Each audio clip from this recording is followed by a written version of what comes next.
우리가 지난주에 10계명의 신학적 용도에 대해서 함께 말씀을 나누었어요. 다시 한번 기억을 더듬어 보면요. 자, 제가 질문을 던져보겠습니다. 여러분이 한번 답을 한번 해보세요. 자, 사람은 하나님의 계명들을 완벽하게 지킬 수 있습니까? 자, 대답을 잘 하셨어요. 자, 그러면 각 죄가 마땅히 받을 보응은 무엇입니까? 자, 답이 또 나왔죠? 여러분 마음 가운데 답을 하셨어요. 네. 자, 그러면 우리는 어떻게 해야 됩니까? 자, 답이 나오셨죠?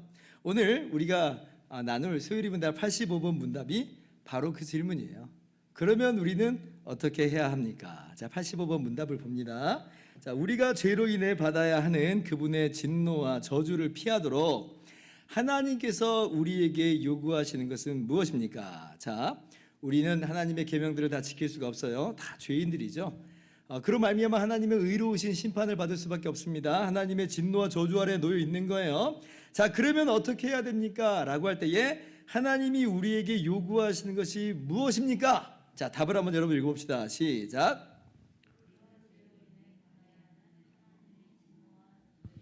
피하도록 하나님께서 우리에게 요구하시는 것은 그리스도께서 구속의 유익을 모든 외적 방편들을 우리가 근면하게 사용하면서 예수 그리스도를 믿고 생명에 이르는 회개를 하는 것입니다. 자, 하나님께서 우리에게 그러면 요구하시는 게 뭐라는 거예요? 여러분, 이 답이 정말 중요합니다. 자, 여기서 대답이 뭘 어떻게 해야 될까? 그래, 온 힘을 다해서 목숨 바쳐서 십계명을 진짜 더 잘 지키려고 노력하는 것입니다. 이렇게 대답하면 안 돼요. 이렇게 대답하면 안 돼요. 지금 우리 소율음답이 그렇게 가르쳐주고 있지 않죠? 여러분, 만약에 어떤 분이 그렇게 대답을 한다는 거는요, 그분은 아직까지 하나님의 말씀을, 복음을 잘 모르고 있는 거예요. 지금까지 소율음답에서 내내 성경을 통해서 우리에게 가르쳐 주신 것이 뭐냐면, 그러한 우리의 행위와 노력, 율법을 지키려고 하는 우리의 모든 수고와 모든 공로로는 절대로 죄 용서함을 받지 못한다. 절대로 의롭다함을 얻지 못한다는 거예요. 앞으로도 불가능합니다. 왜냐하면 지금 하나님이 옛날 건 다 없애줄게. 그럼 지금부터 한번 해보도록 하자. 그래도 우리는 안 돼요. 왜냐하면 우리는 근본적으로 죄성에 물들어 있기 때문에 그렇습니다. 안 돼요. 그렇게 해서는. 그래서 우리가 열심히 해야 됩니다. 하면요, 네, 안 되는 겁니다. 그러면 구원 받지 못해요. 우리는 정죄함을 받고 우리는 하나님의 진노와 저주 아래 놓여 있을 수밖에 없어요. 우리의 힘으로는 그걸 피할 수가 없어요. 벗어날 수가 없다는 겁니다. 근데 우리는 어때요? 그래도 우리가 뭔가 해야 되는 거 아닌가라고 하는 그런 마음이 잠재되어 있습니다. 그런데 오늘 다시 한번 그런 헛된 마음들은 다 내려놓으시기를 바랍니다. 소율이 문답이 성경을 통해서 우리에게 가르쳐 주시는 답은 뭐예요? 하나님이 우리에게 요구하시는 건 뭐다? 예수 그리스도를 믿고 생명에 이르는 회개를 하는 것이다. 오늘 우리가 같이 읽은 말씀, 사도행전 20장 21절 말씀 보면 이렇게 기록되어 있습니다. 유대인과 헬라인들에게 하나님께 대한 회개와 우리 주 예수 그리스도께 대한 믿음을 증언한 것이라. 자, 사도 바울께서 에베소 장로들에게 지금 하는 이야기인데요. 사도 바울께서 지금까지 각지로 다니면서 복음을 전할 때 무슨 이야기를 했다는 거예요? 하나님에 대한 회개와 주 예수 그리스도에 대한 믿음을 지금 전했다는 거예요. 쉽게 말하면 하나님께 지금 이제 회개하고 예수님을 주와 구원자로 믿어라, 이 복음을 전했다는 거예요. 에베소에서도 복음을 전할 때 바로 그 이야기를 했다는 것입니다. 그러니까 뭘 요구하시는가라고 할 때 다른 것을 하나님이 요구하는 게 아니에요. 하나님께 향한 그 모든 죄들을 회개하면서 오직 예수 그리스도만을 믿는 거예요. 여기서 주목해야 될 그런 단어가 있죠. 자, 헬라인뿐 아니라 유대인에게도 동일하게 그렇게 이야기했다는 겁니다. 유대인들에게도. 한번 생각해 보세요. 자, 유대인들 어떤 사람들이에요? 십계명을 위시한 율법을 받아든 사람들이에요. 그리고 지금까지 율법을 지키려고 애쓰고 수고해온 사람들입니다. 그죠? 자, 근데 그럴지라도 뭐라는 거예요? 유대인들에게, 니들은 잘 해오고 있어. 헬라인들에게만 해당되는 거야. 그러니까 니네들은 계속해서 율법 열심히 지켜. 그러면 하나님의 의로우신 심판을 피할 수 있을 거야. 그렇게 말했다는 거예요? 아니라는 거예요. 왜냐하면 왜 그래요? 율법의 행위로는 의롭다함을 얻을 육체가 아무도 없기 때문에 그렇습니다. 율법은 모든 것을 항상 지키기를 요구하는데, 그것도 외적인 행동뿐 아니라 내적인 그런 마음으로까지 완전함을 요구하는데, 그것은 유대인들도 불가능한 거예요. 그래서 유대인들에게도 동일하게 이야기하는 거예요. 그렇게 해서 우리가 의롭다함 받는 거 아니다. 그렇게 해서 우리가 죄 용서 받는 거 아니다. 하나님께 죄를 회개하고 예수님을 주와 구원자로 믿어라. 그것만이 하나님의 의로우신 심판을, 하나님의 진노와 저주를 벗어날 수 있는, 면할 수 있는 유일한 길이다. 여러분, 그렇습니다. 우리가 우리 자신의 힘과 노력으로는 하나님의 이러한 의로우신 심판을, 형벌을, 저주를 피할 수 없기 때문에 하나님이 우리를 위해서 직접 이 구원을 행하신 거예요. 하나님이 아들 예수님을 이 땅 가운데 보내주시고, 예수님께서 우리의 모든 죄를 다 짊어지고 십자가에 못 박혀 죽으셨어요. 그러면서 주님께서 외치신 말씀이 뭐냐면 다 이루었다, 다 이루었다. 구원받기 위해서, 저주와 형벌을 피하기 위해서 더 이상 우리가 뭔가를 할 건 없다는 거예요. 하나님이 우리에게 더 뭔가를 요구하시지 않는다는 거예요. 오직 하나님께서 우리에게 요구하시는 것 딱 하나, 뭐냐면 회개하고 믿어라. 그거면 된다는 거죠. 얼마나 감사한지 몰라요. 여러분, 이 복음을, 이 구원의 기쁜 소식을 여러분 분명히 붙잡으시기를 바랍니다. 자, 그런데 계속해서 소요리문답 85번 문답을 좀 보세요. 이 구원의 유익이 어떻게 우리에게 적용되는가, 어떻게 우리에게 전달되는가라고 할 때에, 외적으로는 성령님께서 역사하시는 것이고요, 내적으로는 성령님께서 역사하시는 거고요, 외적으로는 성령께서 몇몇 방편들을 통해서 이루십니다. 성령께서 이 외적인 도구들을 사용하셔서 우리 안에 믿음과 회개를 불러일으키심으로 구원의 유익을 우리에게 전달시키신다는 거예요. 그래서 소요리문답의 답을 보면 이렇게 기록되어 있죠. 구속의 유익을 우리에게 전달하시는 모든 외적 방편들을 우리가 근면하게 사용하면서 라고 하는 거죠. 이 말을 오해하지 마세요. 반드시 이걸 행해야 이것이 조건이 돼서 그래야 믿음과 회개가 일어난다는 말 아닙니다. 다만 성령께서 이러한 방편을 도구로서 사용하신다는 거예요. 자, 여기에 대한 건요, 다음 주에 더 자세하게 하도록 하겠습니다. 자, 아무튼 오늘 요거 하나만 분명하게 붙잡고 가세요. 하나님께서 우리에게 요구하시는 것은 뭐냐? 율법을 어떤 지키는 행위나 노력이냐? 아니에요. 이것 좀 분명히 하세요. 절대로 행위가 아니에요. 예수님이 다 하셨어요. 그러므로 회개와 믿음, 이걸 요구하셨어요. 그래서 이제 소요리문답 86번, 87번이 믿음이 뭐냐, 그리고 회개가 뭐냐라고 하는 것으로 이어집니다. 우리 안에 자연스럽게 궁금함이 생기잖아요. 아니, 그러면 그 믿음이라는 게 뭔가, 그 회개라는 게 뭔가, 이런 궁금함이 생겨요. 그죠? 자, 그러면 한번 우리가 함께 살펴봅시다. 소요리문답 86번 봅니다. 자, 예수 그리스도에 대한 믿음은 무엇입니까? 답을 여러분 읽습니다. 시작. 예수 그리스도에 대한 믿음은 구원하는 은혜입니다. 이것에 의해서 우리는 복음이 우리에게 제안한 대로 구원을 위해서 오직 그분만을 영접하고 의지합니다. 자, 그럼 믿음은 뭐냐라고 할 때 일단 분명히 해야 될 건 뭐냐면, 이 믿음조차도 우리의 어떤 행위가 아니라는 거예요. 근본적으로 이것도 하나님의 은혜입니다. 하나님께서 거저주시는 선물이라고 하는 거예요. 그래서 예수 그리스도에 대한 믿음은 구원하는 은혜라고 이야기하죠. 은혜. 그러니까 분명히 믿기는 우리가 믿는 거예요. 그런데 궁극적으로 들어가 보면 그것은 은혜라고 하는 거예요. 즉 성령께서 믿음을 불러일으키신 거예요. 그래서 은혜라고 이야기하는 거예요. 고린도전서 12장 3절 보면 이렇게 기록되어 있습니다. 그러므로 내가 너희에게 알리노니 하나님의 영으로 말하는 자는 누구든지 예수를 저주할 자라 하지 아니하고 또 성령으로 아니하고는 누구든지 예수를 주시라 할 수 없느니라.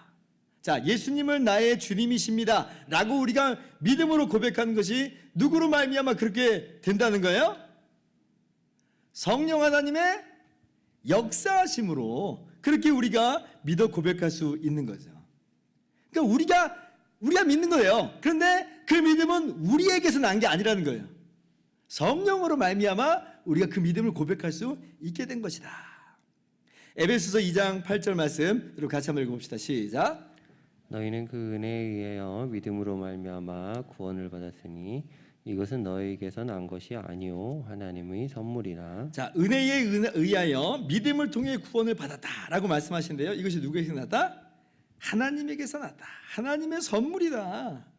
여러분, 이 선물이라고 하는 말은요, 단순히 구원만을 일컫는 그런 정도가 아니라 그 구원의 통로가 되는 믿음까지도 하나님께로부터 났다, 그런 의미가 강하게 내포되어 있어요.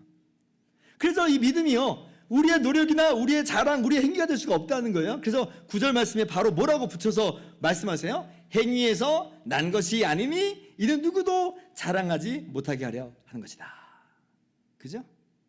그래서 이 믿음은 은혜입니다. 하나님께서 일으켜 주신 거예요. 선물이라고 하는 거예요.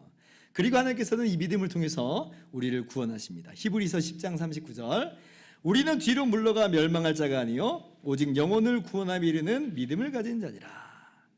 영혼을 구원함에 이르는 믿음, 이런 표현은요, 다른 번역을 좀 가져와 보면 영혼의 구원에 이르는 믿음이에요. 그러니까 어떤 믿음이냐라고 할 때에 이 믿음은 영혼의 구원에 이르는 믿음이다.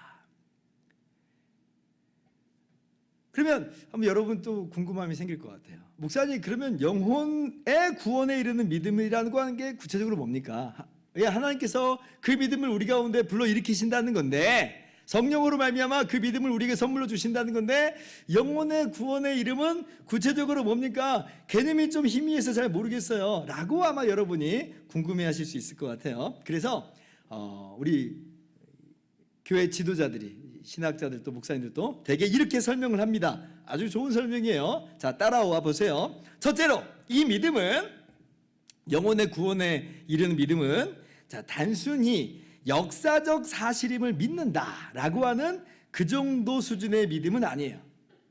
그걸 포함하고 있지만 그것으로 멈춰버리면 그것은 영혼의 구원함에 이르는 믿음이 아닙니다. 여러분, 예수님의 이 땅에 오심, 성육신과 십자가와 부활은 분명히 역사적 사실이에요. 우리의 믿음은 역사적 사실 위에 서 있어요. 이거 추호도 흔들려서는 안 돼요. 그러나 영혼의 구원함에 이르는 믿음은 이걸 포함하면서 그 이상이에요. 그 이상이에요. 여기서 멈추면 안 돼요. 역사적 믿음은 예를 들면 이런 거죠. 1592년에 임진왜란이 있었고, 그리고 이순신 장군이 왜적을 물리쳤음을 믿는다. 이게 예를 들면 역사적 믿음이라고 하는 거예요. 이순신 장군이 실존 인물로서 그렇게 왜적을 격퇴한 일을 했다는 거예요. 그죠? 이건 단순한 지적인 믿음. 여러분, 이순신 장군 봤어요? 못 봤잖아요. 근데 그런 역사적 믿음을, 역사적인 지식을 갖고 있어요. 이것도 일종의 이제 믿음이라고 우리가 할 수가 있어요. 그런데 왜 이 믿음만으로 안 되냐라고 할 때는, 여러분, 이것은 우리의 인격 안에서 실제로 이 자체로 역사하는 게 아니에요. 뭐 예를 들면 이렇게 얘기할 수 있잖아요. 귀신들도 이 정도의 역사적 지식은 가질 수 있습니다. 예수님께서 이 땅에 오셨을 때 귀신들이 예수님을 향해서 뭐라고 이야기했어요? 하나님의 아들이라고 얘기했어요. 예수님의 존재를 정확히 알고 있었어요. 그냥 지식적인 그런 부분은 정확합니다. 하나님의 아들 맞거든요. 근데 그렇게 해서 귀신들이 구원을 받나요? 그렇지는 않잖아요. 그래서 이것 자체를 가지고 구원받는 믿음이다라고 하지는 않는 겁니다. 자, 다시 한번, 영혼의 구원에 이르는 믿음은 역사적 이 믿음의 내용을 분명히 갖고 있어요. 그러나 그 이상이에요. 자, 두 번째, 믿음 중에는, 자, 기적과 이적을 믿는 믿음이 있는데, 근데 이것도 영혼의 구원에 이르는 믿음은 아닙니다. 자, 예를 들어 볼게요. 자, 예수님께서 변화산에서 내려오셨을 때 귀신 들린 아들을 데리고 나온 한 아버지 이야기가 성경에 보면 나옵니다. 이 아버지가 예수님께 이렇게 물어보죠. 무엇을 하실 수 있거든? 내 아들을 고쳐주십시오. 나를 도와주십시오. 이렇게 얘기를 해요. 무엇을 하실 수 있거든. 그러니까 예수님께서 뭐라고 말씀하세요? 할 수 있거든이 무슨 말이냐? 믿는 자에게는 능히 하지 못할 일이 없느니라, 이렇게 말씀하세요. 그러니까 그 아버지가 뭐라고 이야기를 하냐면, 내가 믿나이다, 나의 믿음 없는 것을 도와주셔서 그래요. 그러니까 믿는다는 거예요, 안 믿는다는 거예요? 자기도 모른다는 거예요. 자기도 모른다는 거예요. 그러니까 이 아버지의 지금 이 예수님과의 대화 속에서 나오는 이 믿음은 뭐냐면, 예수님께서 지금 이 시간에 내 아들을 고쳐줄 수 있다고 하는 그 기적과 이적을 일으킬 수 있다는 믿음이에요. 그러니까 이 아버지는 한편으로는 믿어요. 아, 예수님은 분명히 내 아들을 고쳐주실 거야 라고 믿는데, 근데 한편으로는 그 믿음이 막 흔들리는 거예요. 그래서 나의 믿음 없음을 도와주셔서 이렇게 이야기하는 거죠. 그러니까 기적을 일으킬 수 있다고 하는 그 믿음, 이적을 일으킬 수 있다고 하는 이 믿음은요, 있기도 하지만 이게 막 흔들리기도 해요. 강하기도 하지만 약하기도 해요. 이게 분명히 우리의 신앙생활의 양상이긴 합니다만은, 그러나 이러한 믿음을 가지고 영혼의 구원에 이르는 믿음이냐 아니냐를 이야기하는 게 아닌 거예요. 세 번째, 그러면 진정한 그 영혼의 구원에 이르는 믿음은 뭐냐라고 할 때에, 여러분 이 세 가지의 요소가 다 있는 믿음, 이것을 영혼의 구원에 이르는 믿음이다라고 하는데, 자, 첫 번째는 지적인 요소로서 아까 제가 제일 처음 말씀드린 것처럼 하나님의 아들이신 예수님의 성육신과 주님의 십자가 부활을 실제 사실이라고 알고 믿는 거예요. 이 요소가 분명히 있어야 된다고 그랬어요. 그건 정말 사실이야. 지식적인 요소입니다. 두 번째, 이 요소가 또 있어야 돼요. 두 번째는 감정적 요소인데, 자, 이게 뭐냐면, 자, 그러한 역사적 사실로서의 예수님의 십자가 죽으심이 바로 나 때문이라고 하는 동의예요. 내 죄 때문에 죽으셨다라고 동의하는 거예요. 그러니까 역사적 사실을 나라고 하는 개인적 차원으로, 현재적 차원으로 받아들이는 거예요. 이게 나하고 상관없는 역사적 사실이 아니라 나와 관계가 있는 역사적 사실임을 믿는 거죠. 이게 동의한다 그래요. 동의한다. 감정적 요소입니다. 근데 이 두 가지 요소만 있다고 해서 영혼의 구원에 이르는 믿음이라고 하지 않아요. 세 번째 요소가 필요해요. 세 번째 요소는 뭐냐면 의지적 요소인데, 그게 뭐냐면 그러므로 예수님을 인격적으로 받아들이는 거예요. 인격적으로. 그러니까 예수님하고 나하고 실제 인격적 관계를 맺는 거예요. 쉽게 말씀드리자면 예수님의 그 역사적인 십자가 죽으심과 부활이 지적 요소예요. 바로 나 때문인 줄을 알므로 감정적 요소예요. 그러므로 내가 오직 예수님을 나의 구원자와 주인으로 영접합니다. 나의 구원을 위해서 오직 예수님만을 의지합니다라고 하는 거예요. 그래서 이 의지적 요소는 다른 말로는 인격적 요소다라고 말할 수 있어요. 우리의 믿음은 이러한 예수님과의 실제적인 인격적인 관계입니다. 요한복음이 이러한 의지적 요소, 인격적 요소를 분명하게 잘 말씀해 주시는데요. 요한복음 1장 12절, 너무 유명한 말씀이죠. 한번 같이 읽어봅시다. 시작. 영접하는 자, 곧 그 이름을 믿는 자들에게는 하나님의 자녀가 되는 권세를 주셨으니. 자, 여기서 예수님을 영접한다라고 하는 표현이 지금 나오죠. 근데 이건 다름 아니라 무슨 내용이냐면 예수님의 이름을 믿는다는 말이에요. 그것을 예수님을 영접한다라고 이야기하는 거예요. 그러니까 예수님을 영접한다라고 하는 것은 예수님과 나와 지금 실제적 인격적 관계를 맺는다. 인격적 관계를 맺는다. 그래서 예수님의 십자가와 이 부활이 단순히 머릿속으로만 지적인 요소만도 아니고, 그 나의 죄 때문이야 라고 동의하는 수준 정도도 아니고, 더 깊게 들어가서 그러므로 예수님이 나의 구원자십니다, 예수님 나의 주인이십니다 라고 예수님을 모시는 거죠. 영접하는 거예요. 그래서 예수님하고 관계가 맺어지는 거예요. 믿음은요, 관계가 맺어지게 돼 있어요. 그래서 관계가 맺어지지 않는 믿음은, 그래서 이거는 진정한 영혼의 구원함에 이르는 믿음이 될 수가 없는 겁니다. 제가 지금 이게 예수님을 인격적으로 모신다, 이제 그래서 무슨 짜릿한 체험과 뭐 또 감정에 대한 얘기를 하고 있는 게 절대 아니에요. 제가 말씀드린 것은요, 그러한 어떤 감각적인 내용이 아니라 인격적으로 예수님을 나의 주인으로, 나의 구원자로 받아들이느냐 안 받아들이냐, 요 얘기를 하고 있습니다. 그래서 이렇게 하나님의 아들, 구원자가 되시는 예수님에 대한 지정의의 요소, 지적 요소, 감정적 요소, 또 인격적 요소를 다 갖춘 이 믿음이야말로 영혼의 구원함에 이르는 믿음이라는 거 여러분 꼭 아셨으면 좋겠습니다. 자, 믿음에 대해서는 우리가 그래서 이렇게 이해를 할 수 있게 됐어요. 자, 그러면 회개는 뭐냐? 하나님께서 우리에게 예수님에 대한 믿음을 그리고 하나님께 대한 죄의 회개를 요구하신다고 그랬잖아요. 그럼 회개가 뭔지를 알아봐야 됩니다. 87번 문답을 봅시다. 생명에 이르는 회개는 무엇입니까? 답을 여러분 또 한번 같이 읽어볼까요? 시작. 생명에 이르는 회개는 구원하는 은혜입니다. 이것에 의해서 죄인은 자기 죄에 대해 참으로 인식하고 그리스도 안에 있는 하나님의 자비를 깨닫게 되면서 자신의 죄에 대한 탄식과 미움으로 죄로부터 돌이켜 하나님을 향하여 새롭게 순종하려고 의도하며 애씁니다. 자, 아까 그 믿음하고 처음 시작이 똑같죠? 생명에 이르는 회개는 구원하는 은혜다. 은혜. 회개도 믿음과 마찬가지로 성령께서 일으키시는 역사라고 하는 겁니다. 성령께서 궁극적으로 우리 안에 회개를 불러일으키시지 않으면 사실 아무도 하나님께 죄를 회개하지 못해요. 회개는 우리가 하는 거 맞는데요, 궁극적으로 성령의 역사라고 하는 거예요. 사도행전 11장 18절. 자, 그들이 이 말을 듣고 잠잠하여 하나님께 영광을 돌려 이르되 그러면 하나님께서 이방인에게도 생명 얻는 회개를 주셨도다 하니라. 하나님께서 베드로 사도가 전한 복음을 통해서 이방인인 고넬료를 구원하실 때의 이야기예요.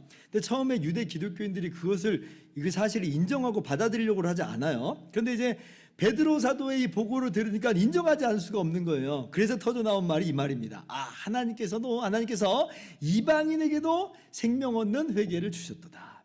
누가 이 회개를 불러일으키셨다는 거예요? 하나님께서 주셨다는 거예요. 그래서 회개도 분명히 우리가 하는 건데, 근데 궁극적으로 성령의 역사하십니다. 은혜다라고 하는 것을 먼저 알아야 됩니다. 자, 그러면 생명 얻는 회개, 참된 회개는 뭐냐? 또 한번 잘 따라오세요. 첫째, 이거는요, 먼저는 내 죄를, 자기의 죄를 참으로 인식하는 것부터 출발해요. 인식. 참된 회개가 뭐냐? 나는 정말 죄인이다. 나는 정말 죄를 저지른 사람이다라고 참으로 인식하는 거예요. 자, 사도행전 2장 37절 38절 교도갑니다. 그들이 이 말을 듣고 마음에 찔려 베드로와 다른 사도들에게 물어 이르되 형제들아 우리가 어찌할꼬 하거늘. 베드로가 이르되 너희가 회개하여 각각 예수 그리스도의 이름으로 세례를 받고 죄 사함을 받으라. 그리하면 성령의 선물을 받으리니. 자, 오순절날 베드로 사도께서요, 자, 너희가 유대인들을 향해서 너희가 십자가에 못 박아 죽인 예수님이 부활하셨고 그리고 예수님이 정말 진짜 구원자 메시아 그리스도시다라고 복음을 전합니다. 그러니까 이 성령의 역사로 말미암아 듣는 사람들이요, 마음에 뭐가 생겼어요?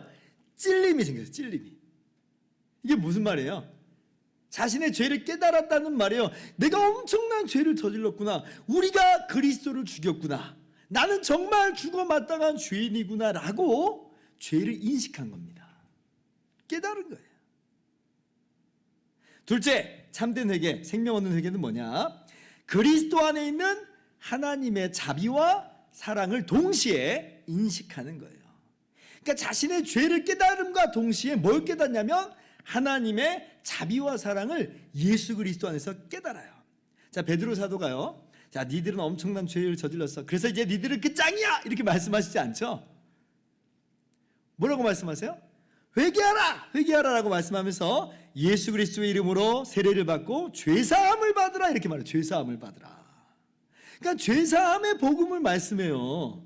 이 엄청난 죄인들인데, 예수님이 십자가에 못 박아 죽인 엄청난 죄인들인데, 하나님의 아들을 그리스도를 못 박아 죽인 죄인들인데, 그런데 예수님이 그런 엄청난 죄인들을 위해서 대신 죽으신 것임을 이야기하고 있는 거예요. 그래서 죄를 깨달음과 동시에 그리스도 안에 있는 하나님의 은혜와 사랑을 인식시키는 거예요. 인식시키는 거예요. 그래서 참된 회개는요, 내가 잘못해서 죄를 회개하긴 하는데, 내가 죄인이라서 죄를 회개하긴 하는데, 이게 도대체 어떻게 될지 나는 알지 못하는, 하나님이 과연 나를 용서하실까 용서하지 않을까 라고 그런 두려움과 공포 속에서 회개하는 회개는요, 참된 회개가 아니에요. 그러니까 그런 회개는 자신의 회개마저도 자신의 공로가 돼버려요. 참된 회개는 뭐냐? 그런 게 아닙니다. 하나님의 이 죄용서의 초청이 먼저 있어요. 그리스도 안에서 우리의 모든 죄를 용서하신다라고 하는 하나님의 은혜와 사랑의 초청이 먼저 있어요. 그러한 믿음으로 회개하는 거예요. 그걸 알므로 회개하는 거예요. 이게 진짜 생명 얻는 회개입니다. 예레미야 3장 22절 보면 자, 배역한 자식들아 돌아오라, 내가 너희의 배역함을 고치리라 하시니라. 보소서, 우리가 주께 왔사오니 주는 우리 하나님 여호와이심이라. 보세요, 하나님이 먼저 돌아오라, 내가 고쳐줄게 이렇게 말씀하시죠. 그러니까 그 복음을 듣고 우리가 돌아갑니다. 이렇게 나와요. 이게 생명 얻는 회개의 모습이다라고 하는 거예요. 그래서 이 회개는 이 믿음하고 전혀 별다른 얘기가 아닙니다. 사실 이게 지금 동전의 양면과도 같아요. 믿으니까 회개하는 거예요. 믿으니까. 이 은혜와 사랑을 믿으니까 회개할 수가 있는 거예요. 그래서 그리스도 안에서 하나님의 영원하신 그 완전하신 사랑과 은혜를, 자비를 인식하는 것, 이건 회개에 있어서 정말 중요한 요소입니다. 우리의 회개는 일반 사람들의 회개와 그래 달라요. 이방인의 회개하고는 다릅니다. 우리는 하나님의 사랑을 알기 때문에 그 사랑에 감격해서 그래서 회개하는 거예요. 회개할 수 있는 거예요. 세 번째, 참된 회개는요, 죄에서 돌이켜서 하나님을 향하는 거예요. 방향 전환이 이 참된 회개 가운데 있습니다. 예레미야 31장 18절부터 19절 교독할게요. 에브라임이 스스로 탄식함을 내가 분명히 들었노니 주께서 나를 징벌하심에 멍에에 익숙하지 못한 송아지 같은 내가 징벌을 받았나이다. 주는 나의 하나님 여호와이시니 나를 이끌어 돌이키소서, 그리하면 내가 돌아오겠나이다. 내가 돌이킨 후에 뉘우쳤고 내가 교훈을 받은 후에 내 볼기를 쳤사오니 이는 어렸을 때의 지옥을 짐으로 부끄럽고 욕됨이니이다 하도다. 자, 여기서도 하나님께서 돌이키도록 하시죠. 자, 생명 얻는 회개는 하나님으로부터 말미암는 것을 우리가 알 수가 있어요. 그래서 우리가 어떻게 해요? 돌이키죠. 이게 생명 얻는 회개예요. 이게 바로 방향을 전환한다는 거예요. 방향을 전환. 이전까지는 죄를 향해서 방향을 잡고 갔어요. 근데 거기에서 돌이키는 거예요. 하나님을 향해서 방향을 전환하는 겁니다. 이전에는 죄를요, 아무렇지도 않게 여겼어요. 심지어 죄를 짓기까지 했어요. 그런데 방향 전환이 일어났어요. 이게 뭐예요? 이 죄를 지은 나를 애통해하는 거예요. 슬퍼해요. 죄가 부끄러워졌어요. 죄를 미워해요. 그래서 우리가 방향을 돌려요. 하나님을 향하는 거예요. 하나님을 향해서. 그러니까 이런 면에서도 이 회개는 믿음하고 닮아 있잖아요. 믿음하고.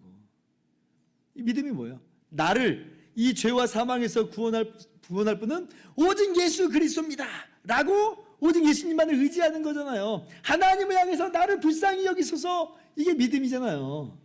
그러니까 이 참된 회개는 믿음하고 전혀 다른 이야기가 아니에요. 죄를 향했던 우리가 방향을 전환해서 이제 하나님을 향하는 거예요. 그래서 여러분, 내가 회개한다고 하는데 여전히 죄를 아무렇지도 않게 생각하는 것, 죄를 슬퍼하지도 않고 죄를 부끄러워하지도 않고 죄를 미워하지도 않는 것, 이거는 참된 회개일 수가 없는 게, 아니 방향을 전환한 사람이, 이 죄를 슬퍼하고 미워하고 부끄러워하면서 방향을 전환한 사람이 여전히 죄를 아무렇지도 않게 생각한다? 이건 있을 수가 없는 얘기 아니겠어요? 그러니까 참된 회개는 죄에 대해서 슬퍼하고 부끄러워하고 미워하는 것이 반드시 있습니다. 돌이켜요. 그래, 돌이켜요. 하나님 향해서. 네 번째, 참된 회개 네 번째입니다. 이 생명 얻는 참된 회개는요, 하나님을 향해 새롭게 순종하려고 애쓰는 것이 포함이 되어 있습니다. 하나님께 이게 향했죠. 돌이켰잖아요. 그러니까 돌이키고 끝나지 않고 이 회개는 어디까지 우리를 이끌어 가냐면 하나님을 향해서 순종하는 것으로 우리를 계속 이끌어 가는 거예요. 여러분, 오해하지 마세요. 그렇게 순종하려고 애써야 그것이 조건이 되어서 죄 용서 받는다, 이런 의미 아닙니다. 뭘 말하는 거냐면 회개자의 삶의 방향을 말하고 있는, 방향을. 그러니까 진정 생명 얻는 회개는요, 우리가 죄 지을 때 그냥 내버려둘 수 없는 회개예요. 생명 얻는 회개의 속성상 죄를 슬퍼하고 미워하고 부끄러워하면서 돌이킨 이 생명 얻는 회개의 속성상 하나님 향해서 나아가게 만들어요. 고린도후서 7장 11절 같이 읽어봅시다. 시작. 보라 하나님의 뜻대로 하게 된 이 근심이 너희로 얼마나 간절하게 하며 얼마나 변증하게 하며 얼마나 분하게 하며 얼마나 두렵게 하며 얼마나 사모하게 하며 얼마나 열심히 있게 하며 얼마나 벌하게 하였는가. 너희가 그 일에 대하여 일체 너희 자신의 깨끗함을 나타내었느니라. 여기서 지금 얼마나라고 하는 단어가 계속 반복되어 있죠. 그러니까 그쪽으로 나가게 하는 거예요. 그쪽으로 나가게 하는 거예요. 우리가 지은 죄를 회개하지만 주님 다시 오시기 전까지는 우리가 방향을 전환했음에도 불구하고 우리가 오염된 죄성을 가지고 있기 때문에 계속 죄 가운데 넘어지는 일이 반복돼요. 그렇기 때문에 계속 회개하고 하나님의 말씀에 순종하는 이 열심이 반복되는 거죠. 반복돼요. 생명 얻는 회개가 계속 이쪽 방향으로 끌고 가는 거예요. 죄성은 우리를 죄 쪽으로 끌어당기지만 그러나 우리 안에 하나님께서 일으키신 생명 얻는 회개가 하나님 쪽으로 가게 만들어요. 이게 생명 얻는 회개의 모습이에요.